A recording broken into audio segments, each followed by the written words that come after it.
Mesdames, messieurs et personnes non-binaires, bonjour. Nous sommes le samedi 13 octobre 2018 et vous écoutez Drôle d'actu. Au sommaire cette semaine, les tueurs à gages du pape, le remaniement et l'art éphémère.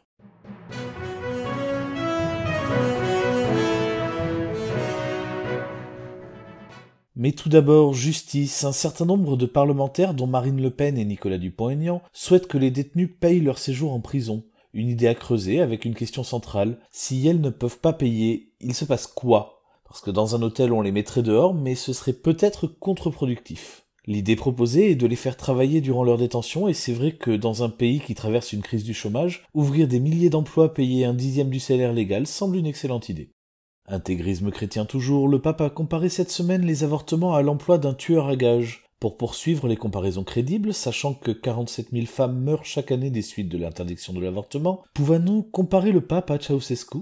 On comprend néanmoins que celui qui couvre activement les pédophiles dans les ordres soit réticent à voir diminuer le nombre d'enfants dans les orphelinats et les écoles chrétiennes. Ainsi, on se rappellera qu'il est revenu sur des propositions de Benoît XVI pour indemniser les victimes et refuse d'ouvrir ou de commenter des dossiers. Comme quoi tout arrive, si on nous avait dit un jour que Benoît XVI serait plus progressiste que son successeur.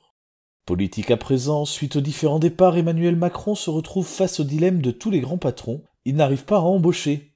En effet, plusieurs candidats au poste à pourvoir auraient refusé d'entrer au gouvernement et on les comprend. Les différents ministres sont tellement inconnus des Français que ce serait un véritable suicide politique. À cela, il faut rajouter, bien entendu, le fait que, à force de dénoncer les fonctionnaires, la plupart des gens refusent de le devenir. Afin d'aider Manu à réaliser à la fois des économies et un gouvernement, nous lui proposons donc d'installer des bonhommes de neige à la tête des différents ministères. Ils auront la même durée de vie, la même utilité et un salaire beaucoup moins gros. Et l'avantage, c'est que leur casier sera probablement vierge pour changer.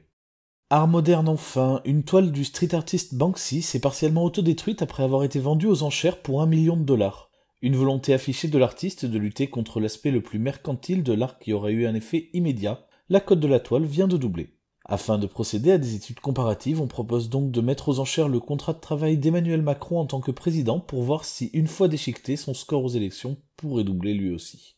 En bref, pour terminer, la Polynésie a porté plainte contre la France pour crime contre l'humanité lors des essais nucléaires, une nouvelle qui a fait l'effet d'une bombe à l'ONU et qui pourrait déclencher une réaction explosive du gouvernement.